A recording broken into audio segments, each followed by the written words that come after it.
Welcome back. In this video, we're taking an honest look at Wave accounting to see whether it's actually worth using or not. Wave accounting is one of the most popular accounting tools for freelancers, small business owners, and self-employed professionals, because many of its core accounting features are available for free.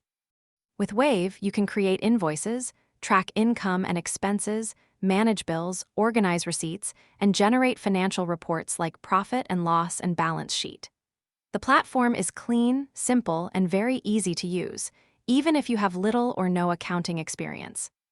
Of course, it isn't perfect.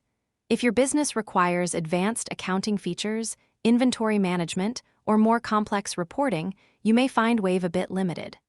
Some features, like payroll and online payment processing, are also paid services depending on your region. So, is Wave accounting worth it? For most freelancers and small businesses, the answer is yes.